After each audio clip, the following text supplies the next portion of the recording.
Hello and welcome to the Brothers Random Show. My name is Travis, And I'm Michael. and we are two ordinary brothers discussing extraordinary ideas and some random shit. So the topics on this show range from theology, masculinity, stories, movies, philosophy, books, pop culture, and many other subjects. We often talk about the people we admire and the wisdom they share, to people such as Dr. Jordan B. Peterson, who we believe is the sage of our time. Michael, why are we here? Today we are talking about Oliver Anthony's song, Richmond, North of Richmond. It's just taken fire and it's blown up. And a lot of people are really loving the song, but I think the song itself just carries a deep meaning of like what people are going through in this country right now. Right now. Yeah. I've been selling my soul, working all day, overtime hours for bullshit pay, so I can sit out here and waste my life away, drag back home and drown my troubles away. It's a damn shame what the world's gotten to for people like me, people like you. Yeah. So we can start with like some lyrics and then just kind of. Well, yeah, let's start. So it's about the state of of basically the dollar not reaching as much as it used to, right? So the first part of it is I'm selling my soul, working all day, overtime hours for bullshit pay, and that's really the truth. Like you and I both work or have worked in basically manual labor positions, and and they don't pay very much. They don't. In fact, you cannot live a comfortable life nowadays with a full-time job. With one full-time job, you cannot live comfortably. Yeah, well, I mean, this goes back to we go back to this a lot, but I mean, you've got the birth gap, you've got both parents working, and you've got if you've got a lot of people not having kids because both parents, have to work, and they have to work, they have to be able to make ends meet. And thank you, feminism. So we now both parents have to work. Well, and I wouldn't blame that in our current state, because I mean, I'd say that some of the decisions, this is what this song is about, the decisions of politicians. So he's like, if you double your workforce over the span of 50 years, double your workforce, then wages are going to stay stagnant. I'm just throwing that out there. That's not what this song is about, but throwing it out there. But right now we're seeing inflation, and a lot of people are feeling that. He's got 27 million views on that as of this recording. Yeah. And it's been out for 11 days. I think, yeah. And I think it was like 16 million like 4 days ago. So it's taken fire. And it's speaking to something that not everybody, like, it's getting a lot of hate for being like the right-wing propaganda and all this kind of stuff, and everybody's got to politicize it. But really what it's about is the regular working people are kind of fed up with the really, really elite wealthy in this country. They are fed up with it. Well, and the rich men north of Richmond. So north DC. Of Richmond is DC. Yeah. Right. So it's Washington, DC, like messing everything up. Congress gives themselves raises every year, something like that. I can't remember exactly, but yeah, Congress is always giving themselves raises. Everybody in politics gets richer. Everybody. You go into politics as a poor person, and if you stay in it long enough, you will become very, very wealthy. and Joe Rogan's talked about this. He talks about the insider trading that Congress goes on. Yeah. So if you know that there's going to be a ban on something, you can dump your stock. So if there's a ban, like a law that's coming out that might ban, something on the internet, you can dump your stock. They can do that. And or if it's going to, raise another stock, you can do that. And they can do that. But a trader on Wall Street can't do the same thing. It's against the law for a trader on Wall Street to do it. So it's like, right. So this is what this song is really. This song has caught fire because politics has become, ingrained in everything, and that might be the result of the internet, age. But it's also speaking to a class of people that you will never hear of. You will never, our brother Curtis, who passed away in 2013. He was a poet. He was a writer. He was a good father, a good husband, and a hard worker. And nobody will know him other than people that listen to this. They will not know who he is. And he was all of these things. He was a hard worker, and this is what this song is about. It's about regular people that nobody's ever going to hear about, and just trying to make ends meet, and I'm my household alone is, for the last 5 years, was a 4-job income house. My wife had 2 jobs and I had 2 jobs, and that was pretty regular. That was and it's still ongoing. I mean, there's hardly anybody that I know that has a 1-income household nowadays. I mean, is your house a 1-income household? Yeah, my wife hasn't worked since. Your kids are really ever. Little, but your kids are little, and that's probably a necessity, and it's probably a good thing, because your kids are actually getting a certain amount of attention that they wouldn't otherwise be getting if you have. I've heard that it's actually more common in Utah than it is most states. Oh yeah. Well, thank you, the patriarchy, because I guess Utah is very patriarchal. Well, yeah. So, but that's not what this is about. We're talking about this song. It's a damn shame what the world's gotten to for people like me and people like you. Wish I could just wake up and it not be true, but it is. Oh, it is. So it's a sad ballad. It's a sad ballad. Yeah. Well, and this kind of goes to the whole culture as a general right now, because what we're dealing with is a bunch of indictment on an ex-president. We're dealing with possible indictments on the current president because of corruption. So there's so both sides are kind of ingrained in corruption in some essence. And you can cry foul. Everybody tries to cry foul on this. So it's like, well, you're lying. It's like pointing the finger back and forth. But the truth is that even though whoever wins in Washington, the little guy like you and me, we still lose.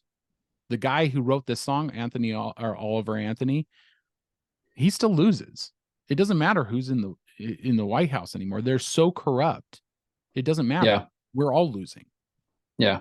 And when you can no longer, the majority of you are lucky, really lucky, that you have 1-income household, because the majority of houses, majority of places do not have that. In fact, I've had up until a couple months ago, I had two jobs and sometimes 3 jobs. Yeah. To make ends meet. I actually had a couple summers ago, right before COVID, I had 3 jobs for an entire summer. And that was brutal. It messes with your head a little bit. You're like barely getting any sleep, and you're and you're jumping from one place. I was actually like going to one job I was working, and it was a dirty job. And so I take a clean shirt with me so I could drive. While I was driving, I would change my shirt from the dirty shirt to the clean shirt. And that's it. That's all I'd have driving to the next job. Mm-hmm. And I did that for months. It was so brutal. And this guy, what he's doing is he's going, this is a state of our lives. He's like, bullshit pay. He's like, that's where we find ourselves. You had some stats about workplace deaths too? Oh yeah. So in 1970, there were approximately 38 worker fatalities per day in the U.S. By 1920, that number had dropped to 15 fatalities. You mean 2020? 2019. By 2019. Yeah. By 2019, the number had dropped to 15 fatalities per day. So we still, as a nation, we see 15 workplace fatalities per day. 8.6% of all work-related fatalities were due to injury were women. So that's 8.6. So 92%.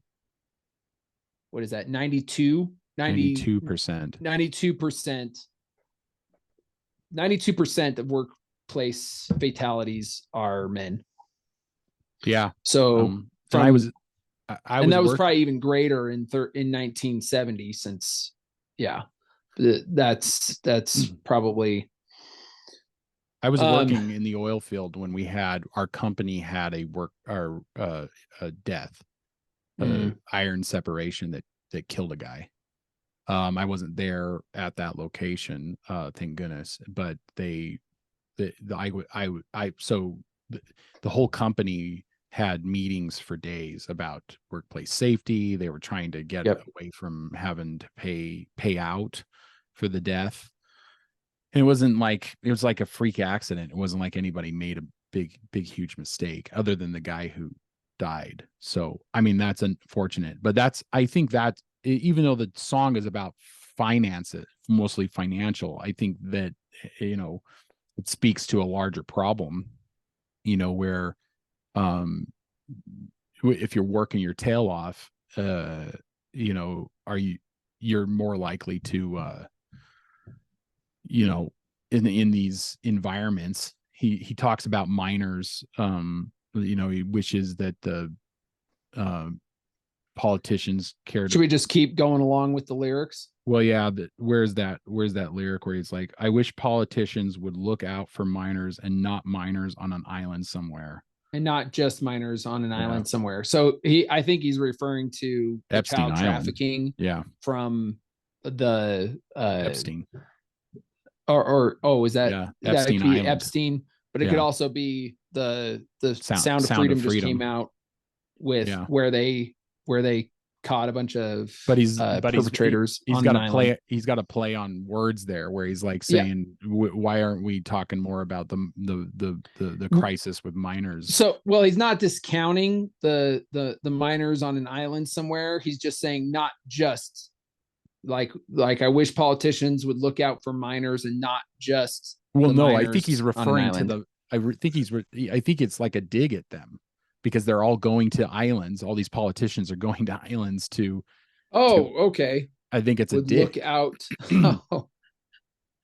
Okay, I did not see that. You're thinking politicians who are going to stop the child trafficking. Who want to stop child trafficking. No, but I think it's a dig. I think it's a dig. Okay, play on words. At the guys. Look out for minors and not just. Okay, that's horrible, but he is accurate. He's probably right. So that's okay. Yeah, interesting. Well, and this is the one that's got a lot of people mad.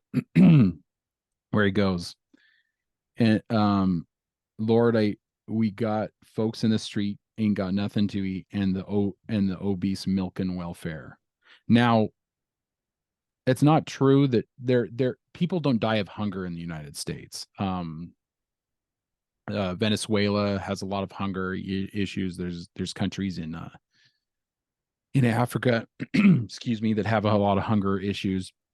But it goes to the point of the working man is paying for somebody who's obese and buying, what is it, fudge rounds. Like, that's what he's talking about. He's talking about people who are paying for bad lifestyles, and they're paying for it by working their butts off and not getting paid enough. So, and I agree. Yep. Like, there's a if lot you're 5'3" and you're 300 pounds, taxes ought not to pay for your bags of fudge rounds.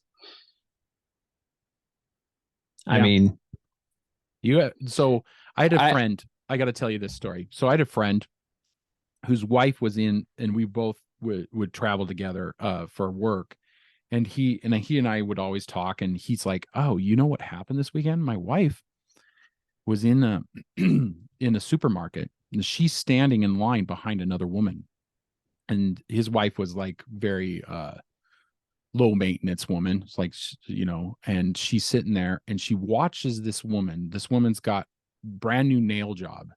This is something women tend to notice. I never once have ever looked at a woman's nails and gone, "Oh, those are nice." But this woman's my buddy's friend, or my buddy's wife, is looking at this woman, and she's got her nails done, and she's got a brand new iPhone, and she's like scrolling while she's waiting in line. And she gets up to the checkout counter and she pays for her groceries with welfare checks, with whatever the welfare vouchers. And she's like, how could, like, this woman's husband is working his tail off providing for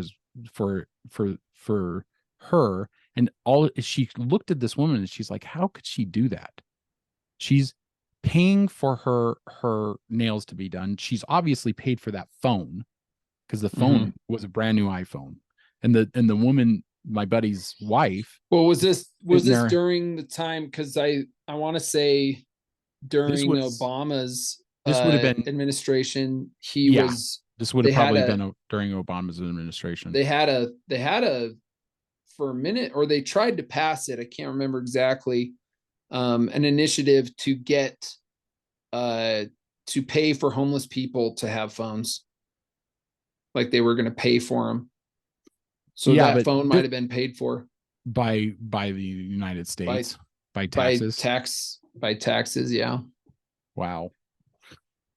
Well, and it's possible. She couldn't. I don't know for sure. Like, we were both like talking about, like, wow, that's our tax-paying money that just went to pay for that lady's cell phone and her nails, and her brand new beautiful nails.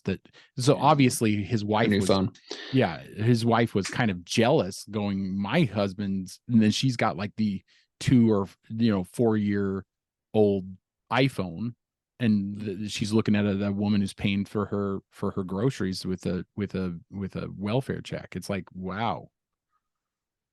It's an abuse. Yeah, it's a heavily abused system. A similar story. I heard a similar story where somebody paid for their food with food stamps, and then went out and got into like a BMW or something like that, like a new BMW. Yeah. I don't know. I'm sure that obviously, it probably gets abused. And I'm sure the logic is just like, well, we want people to eat, so we need to be able to and we're not going to fix that problem, talking about it here, but 300 pounds, taxes ought not to pay for your bags of fudge rounds.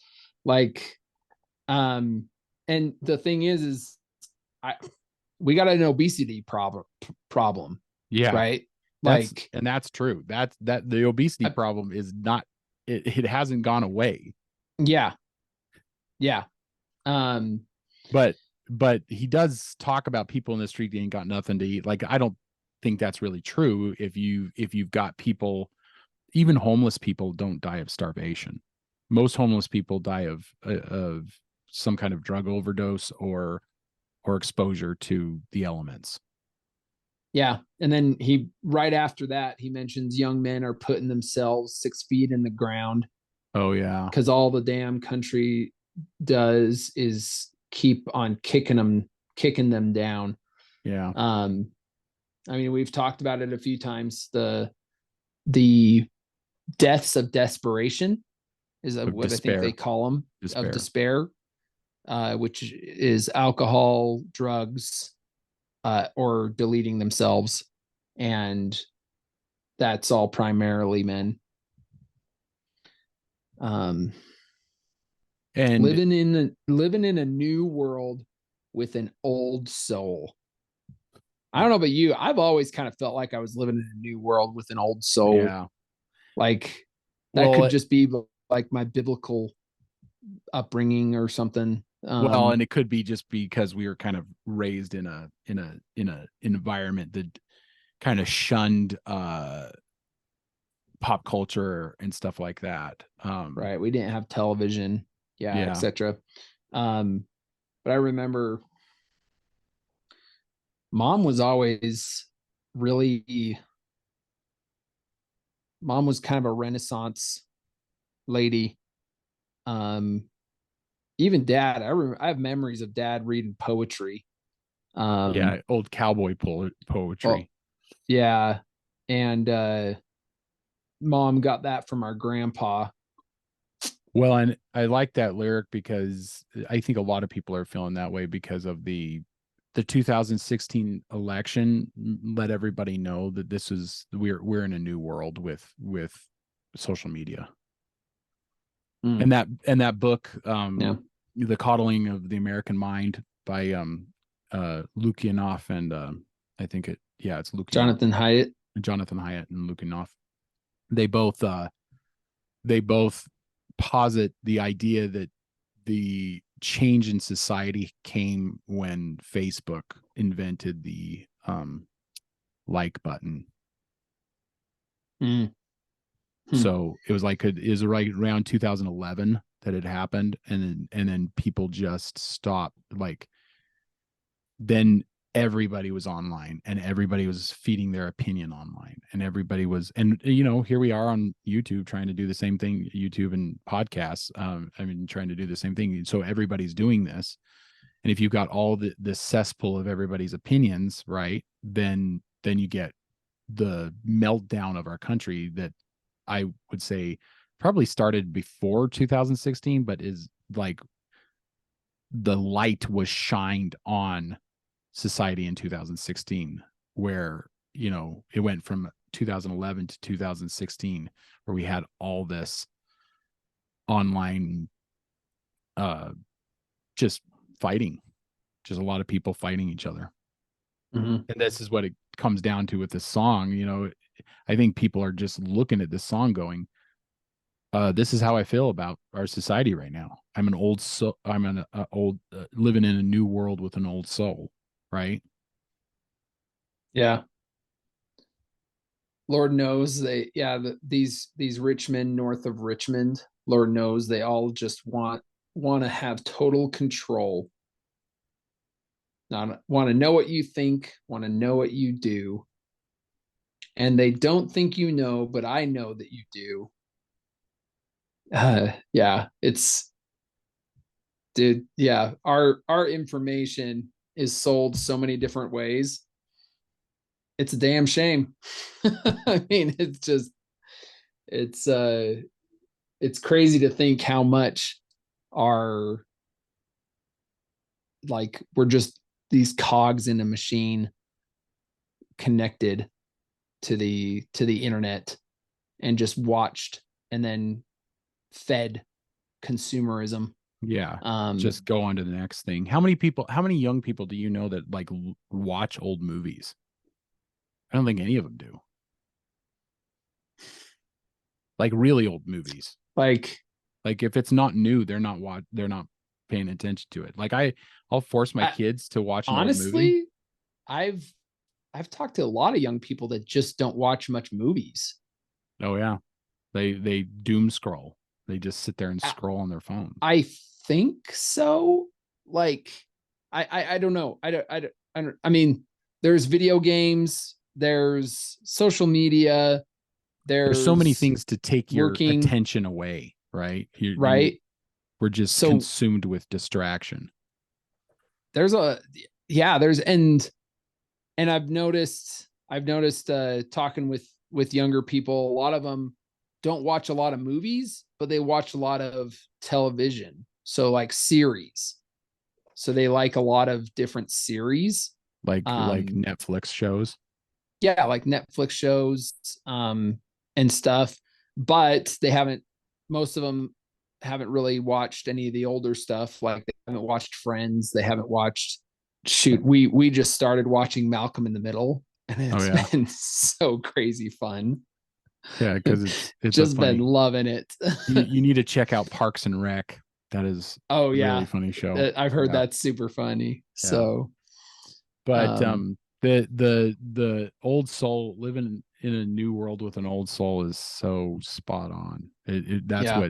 That's what I think anybody of our generation feels like. Now, I don't know if the new generation feels that way, that's grown up on social media. There might be a return to it. Like it makes me wonder if these young kids coming up eventually are gonna like realize that they want to almost unplug from so much of it because they've been bombarded by it for so long.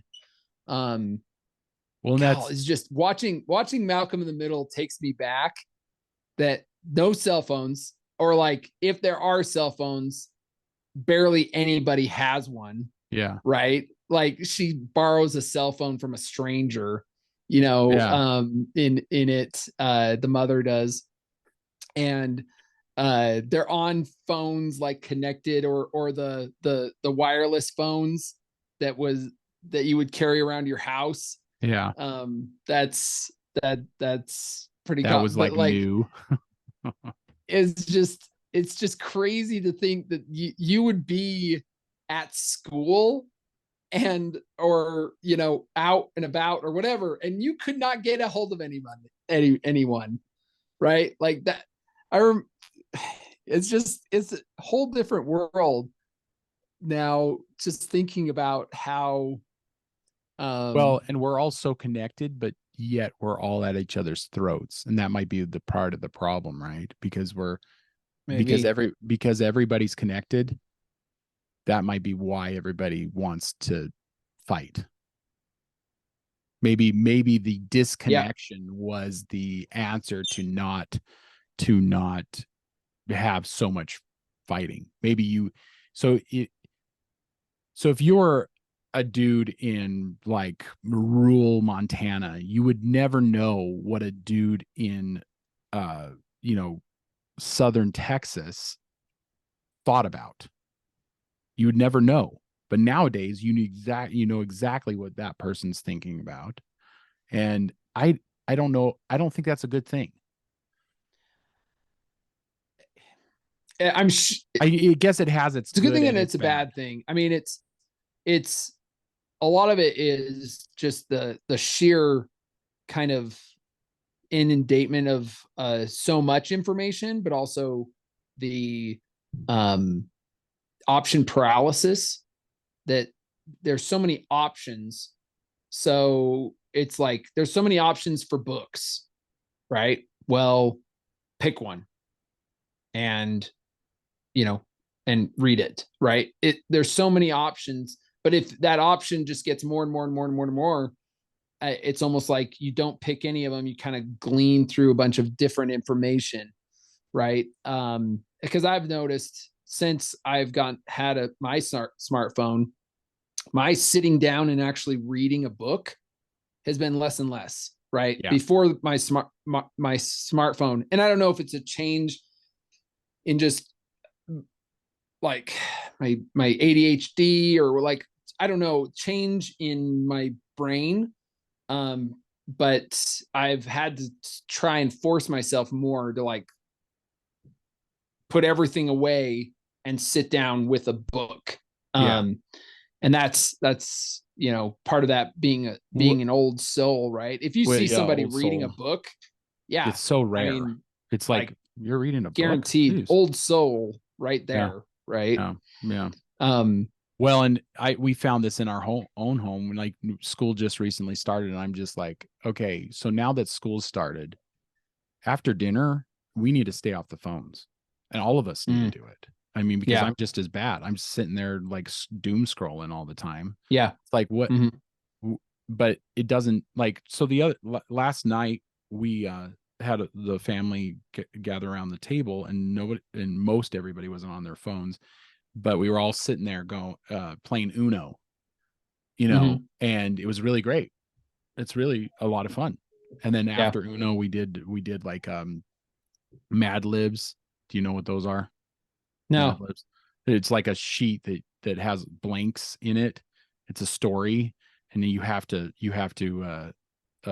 fill the blanks in, and then you get to read it after, and it can get so funny. Okay. You just look up Mad Libs. It's really funny because it's fun for the family to do, because if you think of funny words like poop and feet and stuff like that, it just puts them into the story in weird ways. And my youngest thinks it is so funny. And it's so fun to hear her laugh and sit there. But I mean, that's not something that families do anymore. Everybody's sitting around the table on their phone, right? Old soul. Yeah. Living in the new world with an old soul. Yeah, because the dollar ain't shit, and it's taxed to no end because of Richmond, north of Richmond. Yeah, taxed to no end. I can't remember what I was watching, but somebody was talking about how, like, if you go and buy something, that dollar when you go buy something was taxed when you got it, right? Income tax. And then it was taxed when you bought something at the store, but that store worker doesn't receive that dollar directly. It's through the company. And so it's taxed before it gets to that worker. Wow. And it's taxed for the business, right? Wow. So the business is taxed on that dollar, and the worker is taxed before that dollar gets to the worker. So how many like if you think about it, all the different, it's like that dollar is taxed like 4 times before it gets into the hands of another person. Jeez. So it's just if you think of the dollar as like a percentage, it's just like a 5%, 5%, 5%, 5. So by the time that the other worker, I guess that's one way to look at it. Yeah. We're not economists, so we're not probably really looking at it the right way. But when you think about that is blowing my mind. When you think about how many times it's taxed before it gets to another person, that is unbelievable. Yeah. Wow. Well, he's not wrong. That's a true statement. It's taxed to no end. Yeah.